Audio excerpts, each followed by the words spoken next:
વૃક્ષોને કાપી નાખવામાં આવે છે. એટલા માટે આજે આ રાજકોટની આટલી મોટી જનમેદનીમાં આપ જરૂર જ્યારે ઉપસ્થિત થયા છો, આજના દિવસે પહેલો વહેલો મારી આપ સૌને પ્રાર્થના છે કે આ કથા નિમિત્તે તમે મને દક્ષિણા આપવા ચાહતા હો તો એટલું કરજો. તમારા ઘરે, તમારા આંગણામાં કદાચ ફળિયાવાળું મકાન ન હોય તો કુંડામાં પણ એક વૃક્ષનું ઝાડ, એક છોડ તમે રોપશો તો મારી દક્ષિણા મને મળી ગઈ. આવશે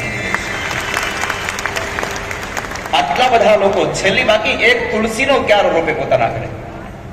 આનાથી બે કામ થશે. એક તો પ્રકૃતિની પૂજા પણ થશે, અને તમે જ્યારે જ્યારે તુલસીને જોશો, એ વૃક્ષને જોશો, ત્યારે તમને આ કથાની યાદ આવશે. આ કથામાં અમે સંકલ્પ લીધો હતો અને આ વૃક્ષ અમે વાવ્યું છે.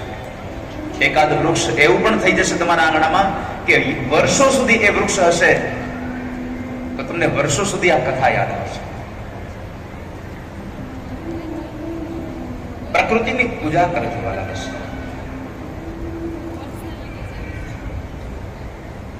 ભગવાને ઇન્દ્રનો અહંકાર ઉતારવા માટે થઈને આ લીલા કરી છે.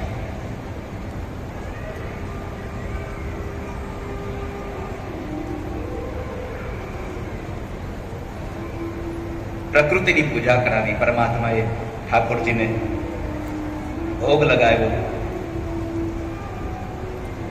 પરમાત્માને 56 ભોગ કર્યા છે. કેટલા?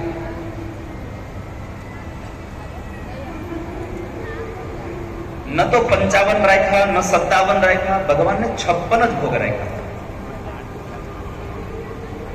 શા માટે? તો પહેલું કારણ છે,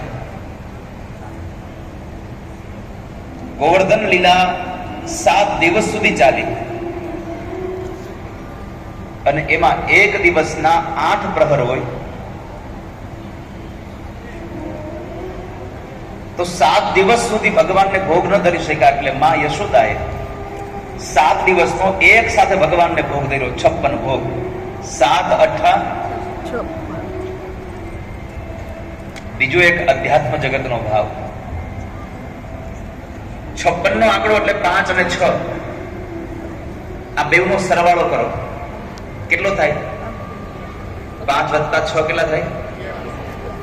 હાલો બોલો રાજકોટ વાળાઓ. 11. આ 11 એવી વસ્તુઓ ભગવાનને અર્પણ કરો કે જે તમારો 56 ભોગ થઈ જાય. 5 કર્મેન્દ્રિય, 5 જ્ઞાનેન્દ્રિય અને 11મું મન. આ ભગવાનને અર્પણ કરો તો તમારો 56 ભોગ ભગવાનને અર્પણ થઈ જાય.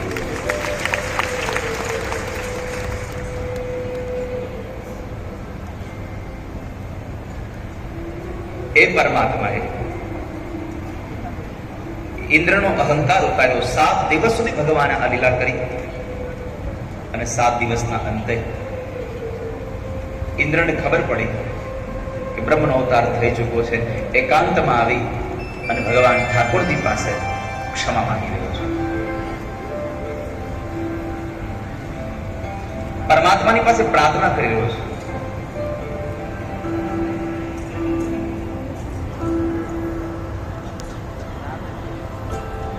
ભગવાનને કહે છે, પ્રભુ મારી ભૂલ થઈ ગઈ, મને ક્ષમા કરી દો.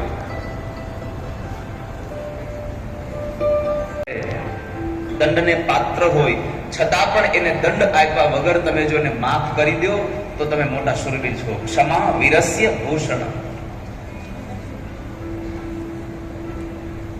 કોઈ માણસને દંડ દે એમાં મહાનતા નથી. દંડને પાત્ર હોવા છતાં પણ એને ક્ષમા કરી દેવું એ તમારી મહાનતા છે. સૌથી પહેલી વાત ભગવાને કરી, ઇન્દ્ર તને સત્તા મળી, તે સત્તાનો દુરુપયોગ કર્યો છે.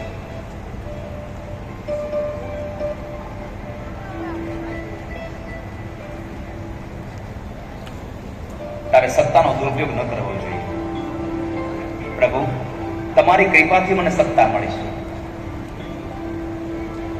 તમારી કૃપાથી સત્તા મળી. આ શબ્દો સાંભળ્યા ભગવાનને એટલે ભગવાને સામું કહ્યું, સાંભળ, મારી કૃપાથી 2 વસ્તુ થાય. એક સંપત્તિ મળે પણ ખરી અને એક સંપત્તિ વહી પણ જાય. 2 વાત થાય. એક પ્રભુની કૃપા પણ મળે છે અને એક પ્રભુની કઠોર કૃપા પ્રાપ્ત થાય છે. અહીંયા બેઠા એ બધાને કદાચ પૂછીએ આપણે કે ભગવાનની કઈ કૃપા તમને ગમે, તો બહુ બહુ સામાન્ય વાત છે. સીધું જ કહીએ અમને તો ભગવાનની કૃપા ગમે, સુખ મળે, ગાડી મળે, બંગલો મળે, પૈસા મળે, આ ભગવાનની કૃપા છે. કઠોર કૃપામાં આ બધું વયું જાય તો તમને ગમે શું?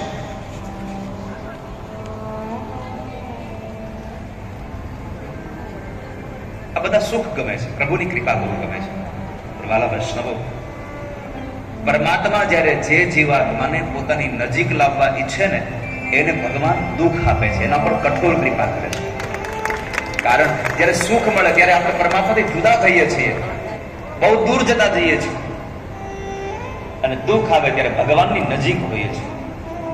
જેટલા ભગવાનને દુઃખમાં યાદ કરીએ એટલા સુખમાં યાદ નથી કરતા આપણે. એટલે માં કુંતાએ મહાભારતમાં ભગવાન પાસે કહ્યું, વિપદઃ સંતુ ન શશ્વત તત્ર તત્ર જગદ્ગુરુ. હે ભગવાન, અમને દુઃખ આપો. કેમ? તો કહે છે દુઃખમાં તમે અમારી સાથે રહો છો, દુઃખમાં અમે તમારી નજીક રહીએ છીએ.